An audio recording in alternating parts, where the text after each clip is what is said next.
Hello good morning students. हमने 11th chapter start किया हुआ था फॉरेन इन्वेस्टमेंट इन इंडिया। अब मैं इसके जो है नीड्स कराने जा रही हूँ, need and objective of foreign capital, कि हमें फॉरेन कैपिटल की आवश्यकता क्यों है। देखो, फॉरेन कैपिटल तो हमें इसलिए ज़रूरत है क्योंकि फ़ॉरेन की करेंसी जब इंडिया में आ जाएगी तो हमारे पास एक नई टेक्नोलॉजी आ जाएगी, मैनेजरियल एक्सपर्टाइज आ जाएंगे, एम्प्लॉयमेंट अपॉर्चुनिटी बढ़ जाएगी, नई मार्केट में अच्छे प्रोडक्ट जो है हम लॉन्च कर पाएंगे, इन्वेस्टमेंट इंक्रीज़ हो जाएगी, सेविंग बढ़ जाएगी। तो ओवरऑल बहुत सारे रीज़न्स रहे। जैसे पहला रीज़न ये रहा to increase level of investment by supplementing the domestic investment, कि अगर फ़ॉरेन की करेंसी हमारी इंडिया में आ जाती है तो हमारा इन्वेस्टमेंट लेवल इंक्रीज़ हो जाएगा, विदेशी निवेश जो है बढ़ जाएगा। फिर सेकंड पॉइंट आता है टू डेवलप बेसिक इंडस्ट्री, जो मेन इंडस्ट्रीज थी जिससे एम्प्लॉयमेंट अपॉर्चुनिटी इंक्रीज़ हो सकती है, उन इंडस्ट्रीज़ को इस्टेब्लिश करने के लिए हमें फ़ॉरेन कैपिटल की ज़रूरत हुई। इंफ्रास्ट्रक्चर को डेवलप करने के लिए फ़ॉरेन कैपिटल की ज़रूरत हुई। और जो फ़ॉरेन एक्सचेंज, मतलब जो हमारा बैलेंस ऑफ पेमेंट अनफेवरेबल जा रहा था, उसकी कमी को पूरा करने के लिए हमारे पास फ़ॉरेन कैपिटल की ज़रूरत है। मैनेजरियल और एंटरप्रेन्योरल एबिलिटी को इंक्रीज़ करने के लिए फ़ॉरेन कैपिटल की ज़रूरत है। नेचुरल रिसोर्सेज को एक्सप्लॉइट करना है।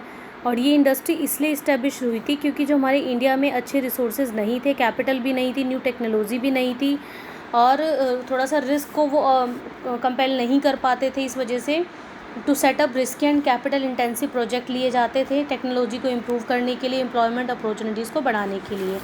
अब हम बात करते हैं कि पॉलिसी रिगार्डिंग फॉरेन कैपिटल। देखो, पॉलिसी रिगार्डिंग फॉरेन कैपिटल की बात करें तो दो पॉलिसी के बारे में आज हम डिस्कस करेंगे।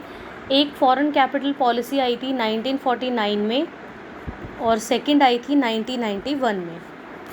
कहते हैं, पहले हम थोड़ा सा इंट्रो बता देती हूँ मैं इसका।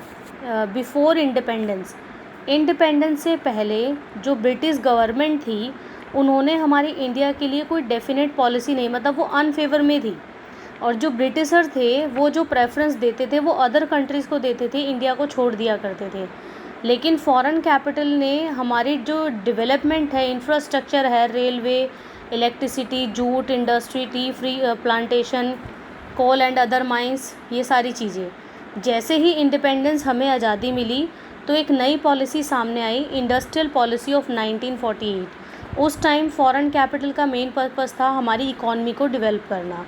फिर 6 अप्रैल 1949 में जवाहरलाल नेहरू ने हमारी पॉलिसी को क्लैरिफाई किया और ये कहा कि जो फॉरेन कैपिटल है जो इंडिया में आ रही है वो हमें इकोनॉमिक असिस्टेंस और टेक्निकल कोऑपरेट करेगी। फिर उसके बाद इस पॉलिसी में किसी भी तरह का कोई डिस्क्रिमिनेशन नहीं किया गया, इस पॉलिसी को इम्प्लीमेंट कर दिया गया। दो पॉलिसी थी, पहली policy foreign capital policy 1949, second है फॉरेन कैपिटल पॉलिसी 1991। हम पहले डिस्कस करने जा रहे हैं कि 1949 की पॉलिसी में क्या था। पहली बात, जैसे ही फॉरेन कैपिटल आती है हमारी इंडिया में, उसका मेन पर्पस होता है कि मैन्युफैक्चरिंग और इंफ्रास्ट्रक्चर डेवलपमेंट करना, और ऐसी इंडस्ट्रीज जहाँ पर टेक्निकल एक्सपर्टाइज वगैरह नहीं है उनको अपग्रेड करना, और फॉरेन कैपिटल प्रोडक्टिविटी और एक्सपोर्ट को बढ़ाना ताकि हमारे एक्सपोर्ट ज़्यादा हो और इंपोर्ट कम से कम हो। और फॉरेन कैपिटल को इंडिया में लाने के लिए प्रॉपर अलाउड देना, it will enjoy all those facility which are available to indigenous capital. Third कहता है कि foreign investment will be allowed to remit profit on the investment. जो जितने भी फॉरेन इन्वेस्टमेंट्स हैं, अगर वो इन्वेस्टमेंट करते हैं हमारी पेरेंट कंपनी में तो उन्हें उसका रिवर्स बैंक मिलना चाहिए। कोई भी फॉरेन इंटरप्राइज अगर वो नेशनलाइज होता है तो उनको फेयर कंपनसेशन दिया जाना चाहिए। फॉरेन कैपिटल कहता है कि अगर उन्हें कोई वारंटी रिसीव्ड हो रही है तो उसको कंट्रोल किया जाना चाहिए। और प्रेफरेंस, हमें सबसे पहले जो भी फॉरेन के इन्वेस्टर्स है या फॉरेन कैपिटल यहाँ पर कोई इंडस्ट्री लेकर आती है तो हम कह रहे हैं कि सबसे पहले इंडियंस को जो है एम्प्लॉयमेंट अपॉर्चुनिटीज़ प्रोवाइड की जानी चाहिए और उन्हें ट्रेनिंग दी जानी चाहिए। और कोई भी इंटरप्राइज जो इस्टेब्लिश होती है उसकी फॉरेन कैपिटल में मैक्सिमम लिमिट, जब 1949 की पॉलिसी थी उस टाइम सिर्फ 40% थी। कहते हैं जब नया एक्सपर्टाइज आता है या टेक्निक आती है तो हमें कुछ रॉयल्टी, इंडियंस को, फॉरेनर्स को कुछ रॉयल्टी पेड करनी होती है। अगर वो सेल हमारी इंडिया में ही, मतलब डोमेस्टिक सेल्स है, तो उस सेल पर हमें 5% देना है। अगर हम एक्सपोर्ट करके पैसा कमा रहे हैं तो हमें उस पर 8% देना है। फ़ॉरेन कोलैबोरेशन का जो पीरियड रहेगा कि फ़ॉरेन की कंट्री इंडिया की कंपनी में मिलकर अपनी कोई इंडस्ट्री इस्टेब्लिश करे, तो उसका जो पीरियड है वो 5 to 8 ईयर्स रहेगा। फ़ॉरेन इन्वेस्टमेंट से हमने एक्सपोर्ट ओरिएंटेड इंडस्ट्रीज़ को बढ़ावा देना है। कहता है कोई भी फ़ॉरेन कंपनी अगर इंडिया के बाहर से कोई पैसा बोरो करना चाहती है तो विदाउट अप्रूवल आरबीआई से ऐसा नहीं हो सकता, उसे सबसे पहले आरबीआई से परमिशन लेनी पड़ेगी। तो ये कुछ पॉइंट्स थे फॉरेन कैपिटल पॉलिसी 1949 के। अब हम बात कर रहे हैं फॉरेन कैपिटल पॉलिसी ऑफ 1991। ये न्यू फॉरेन इन्वेस्टमेंट पॉलिसी आई थी 1991 की। कहते हैं 1991 की जो पॉलिसी आई थी वो बहुत लिबरल थी। इसमें इनफ्लो ऑफ फॉरेन इन्वेस्टमेंट इतनी ज़्यादा थी कि ऐसा नहीं था इक्विटी पार्टिसिपेशन कम रहेगा या ज़्यादा रहेगा। पहले इसका इक्विटी पार्टिसिपेशन सिर्फ 40% था, लेकिन अब 1991 की पॉलिसी आने के बाद इनका 100% इक्विटी पार्टिसिपेशन उनको अलाउड किया गया है। और जितने भी फॉरेन इन्वेस्टमेंट है अगर वो टेक्निकल एक्सपर्ट लाते तो इंडियन को कोई रॉयल्टी की ज़रूरत नहीं है, वो विदाउट परमिशन भी उसको लेकर आ सकते हैं। ये एक ऑटोमेटिक अप्रूवल है जो फॉरेन इन्वेस्टर्स को प्रोवाइड हो जाती है। Foreign capital was used, foreign capital को पहले जो है कैपिटल गुड्स और हाई प्रियोरिटी इंडस्ट्रीज़ में फॉलो किया जाता था, लेकिन अब हर टाइप्स की इंडस्ट्री इसका यूज़ कर सकती है। और moreover huge investment and concession are granted for the flow of foreign capital in the country. तो इसके फीचर्स क्या हैं? जैसे लिबरल अप्रोच है। लिबरल क्यों है? पहले क्या होता था कि इसको परमिशन सिर्फ कंज्यूमर गुड्स और कैपिटल गुड्स के लिए थी, लेकिन अब ये ऑल टाइप्स ऑफ इंडस्ट्रीज़ के लिए। पहले इसको अप्रूवल लेनी पड़ती थी आरबीआई से, अब अप्रूवल नहीं लेनी पड़ती थी। पहले इसका 40% इक्विटी पार्टिसिपेशन था, लेकिन अब इसका 100% पार्टिसिपेशन है। तो यहाँ पर जो एफडीआई से रिसीप्ट मिलती है विदिन 30 डेज़ उसको आरबीआई को नोटिफाई करवाना पड़ता है कि भाई हमें इतने इन्वेस्टमेंट की रिक्वायरमेंट है।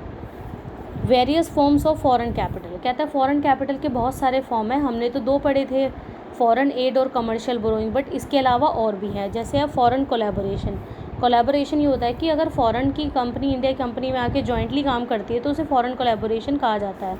फॉरेन इक्विटी पार्टिसिपेशन, हाँ पहले 40% था, अब इसका 100% है। Investment by foreign institutional investors, NRI and other foreign investment. कहता है ये जो एनआरआई है या फॉरेन इंडिविजुअल इन्वेस्टमेंट है, ये in the form of foreign portfolio investment through purchasing shares, debenture, bonds, वो इंडियन कैपिटल मार्केट से परचेज़ करके ऐसा कर सकते हैं। अगर हमने फ़ंड को रेज़ करना है तो हमें जीडीआर, एडीआर और एफसीसी भी इशू करना पड़ेगा। थर्ड पॉइंट आता है टेक्नोलॉजिकल कोलैबोरेशन। टेक्नोलॉजिकल अगर कोलैबोरेशन की अगर हम बात करें, कहते हैं कि हमारी टेक्निक्स जब इंडिया में आ जाती है तो इनफ्लो बढ़ जाता है करेंसी का। तो न्यू फॉरेन इन्वेस्टमेंट पॉलिसी जो आई थी वो टेक्निकल कोलैबोरेशन एग्रीमेंट को कुछ कंसेशन प्रोवाइड कराती है। इसके लिए हमें किसी से प्रियोर अप्रूवल लेने की ज़रूरत नहीं है। ये हमारे लिए एक बहुत बड़ी अपॉर्चुनिटीज़ है। Organisational of board. कहता है न्यू जो पॉलिसी आई थी उसे डायरेक्ट फॉरेन कैपिटल इन्वेस्टमेंट कुछ सिलेक्टेड एरिया में ही ऐसा करना पड़ता है। ये जो बोर्ड है with negotiate with multinational companies for setting up their enterprise in India. These board will function under a special programme. ये जो ऑर्गेनाइजेशन ऑफ बोर्ड है ये स्पेशल एक्सपर्ट और स्पेशल प्रोग्राम के लिए ही लिया जाता है, क्योंकि एक लार्ज स्केल पर इसमें पैसा इन्वेस्ट किया जाता है। Foreign capital for infrastructural development. कहता है फॉरेन की करेंसी जब इंडिया में आ जाती है उसकी मेन फैसिलिटीज़ ये होती है कि हमें कंसेशन से उनको लोन प्रोवाइड देना है, ग्रांट्स देनी है, ताकि जो इंफ्रास्ट्रक्चर है, चाहे वो रोड्स है, पावर है, टेलीकम्युनिकेशन है, पोर्ट, उसे बढ़ावा दिया जाए। इनकी जो ट्रांसफ़र देयर अर्निंग है फॉरेन करेंसी उसके बारे में सोचा जाए और 100% के पावर इनको दिए गए हैं। 6 पॉइंट आता है FIIA, foreign investment implementation authority. ये जो अथॉरिटी है वो 1999 में इस्टेब्लिश हुई थी within the Ministry of Industry. It will ensure that approval for foreign investment are quickly translated into actual inflow. It also sort out operational problem. इन्होंने operational problem को sort out किया। FII के द्वारा government to business portal पर एक इनका main FII का purpose था कि जितने भी हमारे इन्वेस्टर्स हैं उनको अच्छी इलेक्ट्रॉनिक सर्विस प्रोवाइड की जाए। High technological and high priority industries. कहते हैं for promoting high technology and high priority industries government allowed automatic permission to FDI। High technology और हाई प्रायोरिटी एरिया में पैसा इन्वेस्ट करने के लिए गवर्नमेंट ने फॉरेन इन्वेस्टर्स को कह दिया है भी 100% आपको इक्विटी शेयर्स में पार्टिसिपेशन अलाउड है। तो हाई टेक्नोलॉजी आने से हमें फ़ायदा हो जाएगा। इससे हमारे telecom power, drugs, pharmaceuticals, airport, ports, railway infrastructure बदल जाएगा। FII फॉरेन इंस्टीट्यूशनल इन्वेस्टर्स कहते हैं ये जो FII है वो पहले इंडियन कैपिटल की पेड अप कैपिटल का 24% से ज़्यादा इन्वेस्ट नहीं कर सकते थे, लेकिन नई पॉलिसी आने की वजह से इन्हें कंपनी के शेयर होल्डर से अप्रूवल लेनी पड़ती है, एक स्पेशल रेजोल्यूशन पास करना पड़ता है। It will lead to considerable increase in foreign investment in the respective areas.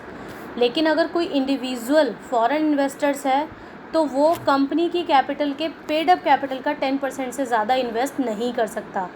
और कितने फॉरेन पोर्टफोलियो इन्वेस्टमेंट है जो रेज अप हो चुके हैं 9136 at the end of the year 2017 and 18। Investment commission India में दिसंबर 2004 में आई थी। इनका मेन पर्पस यही था कि हमें इनफ्लो को बढ़ाना है। इस कमीशन ने फॉरेन इन्वेस्टर्स को मोटिवेट किया ताकि नेसेसरी सपोर्ट्स उनसे मिल सकें। Fair treatment to foreign investment कहता है the government made it clear that it will not place any restrictions और impose any condition on foreign enterprise. Foreign investment will be treated at par with the domestic investment. There will be no discrimination between foreign capital and Indian capital. हमने 100% उनको कह दिया है कि आप अपना पैसा हमारी इंडियन कंपनी के साथ इन्वेस्टमेंट कर सकते हो, किसी तरह का कोई डिस्क्रिमिनेशन या रेजोल्यूशन पास नहीं किया जाएगा, आपको किस तरह की कोई परमिशन लेने की ज़रूरत नहीं है।